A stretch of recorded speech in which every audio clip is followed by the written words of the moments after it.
The city skyline glittered like a river of diamonds under the night sky as sleek black cars pulled up one after another outside the entrance of the Grand Hall. Inside, the atmosphere radiated luxury and wealth, marble floors polished to a mirror shine, towering chandeliers dripping with crystal, and a symphony of soft jazz echoing through the air. It was the kind of event where everyone wore their most expensive suit, practiced their best smile, and carried invisible resumes in every conversation. Among the guests, Darren Kingston strode in like a man who belonged, because in his mind, he always belonged. He adjusted the cufflinks on his dark navy suit, glanced briefly at his reflection in a mirrored column, and smirked. He wasn't just rich, he owned rich. His charm was the kind that bulldozed over resistance.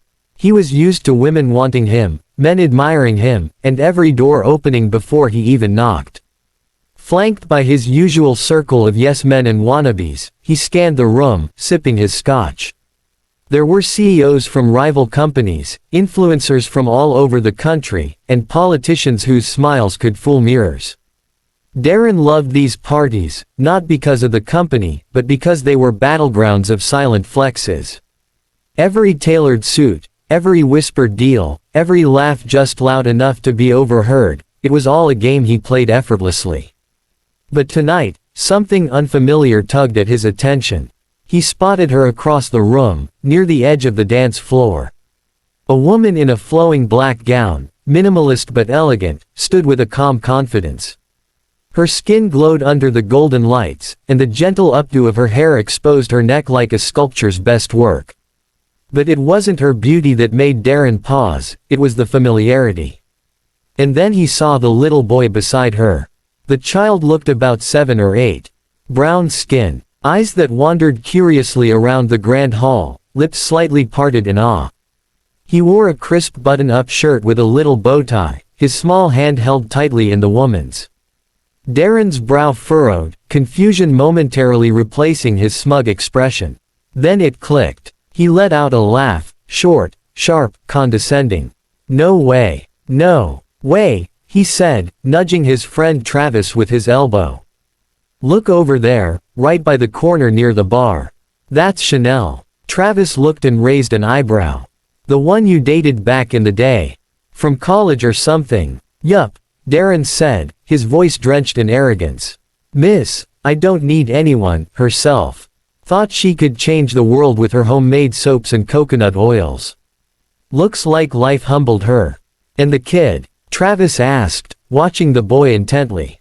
Darren scoffed. "Who knows? Could be mine, could be the mailman's.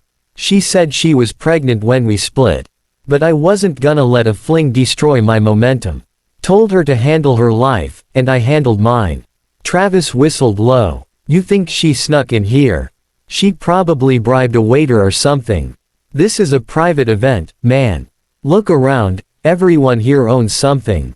What's she doing here? Looking for a handout?" Darren's laughter returned, but this time it sounded more forced. Across the room, Chanel caught his eye. For a heartbeat, their gazes locked. Darren lifted his glass, smiling that same smug smile he used to wear like a weapon.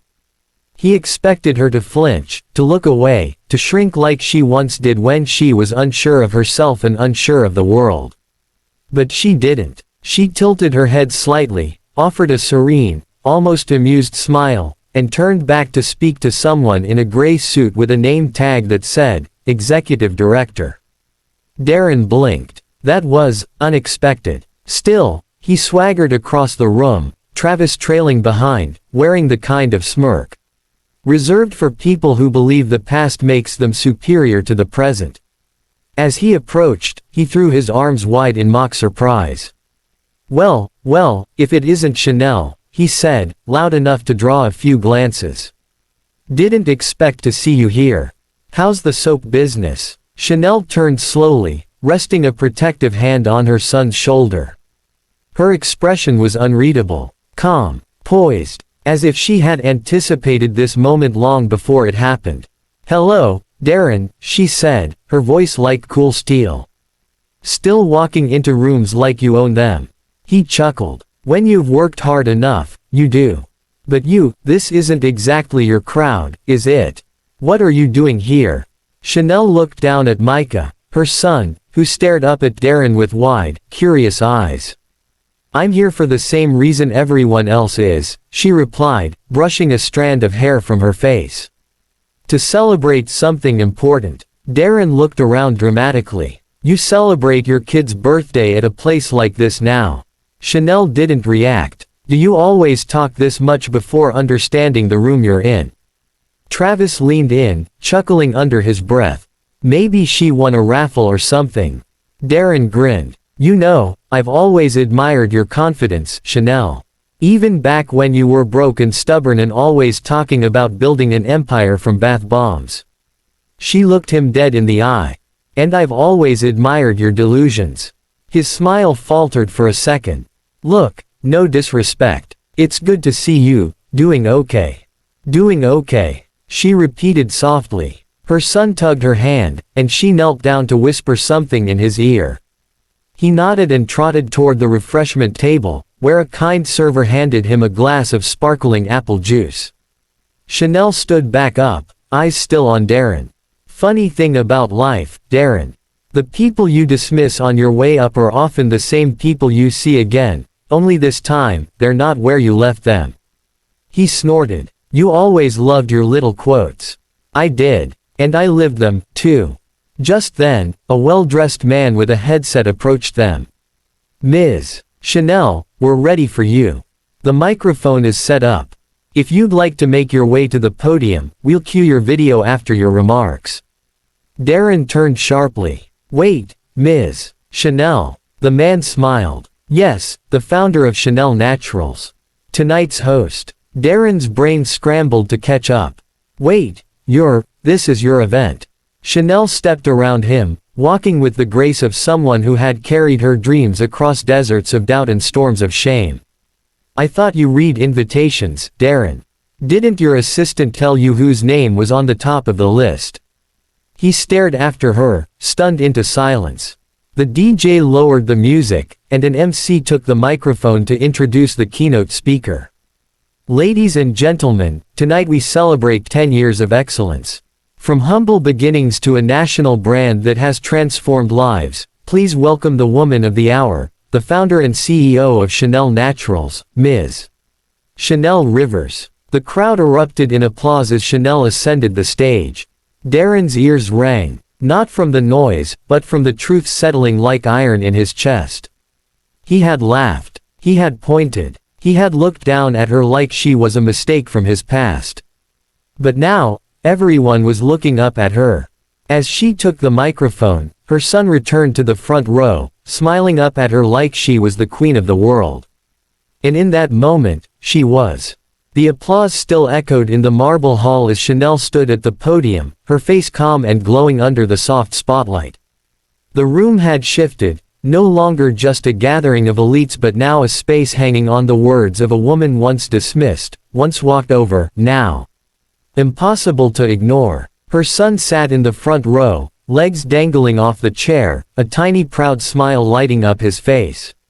Chanel looked out at the crowd, many of them unaware of her past, and others now painfully aware of how wrong they'd been about her. Her fingers rested lightly on the microphone. She took a breath, not because she was nervous, but because the moment deserved it. Thank you all for being here tonight, she began, her voice smooth and even. This isn't just a celebration of a brand. It's a celebration of becoming. Some people nodded. Some smiled politely. A few glanced toward Darren, who was frozen a few rows back, caught somewhere between disbelief and something resembling shame. Chanel's eyes never found him again. Not because she didn't see him, but because he no longer held weight in the equation of who she was.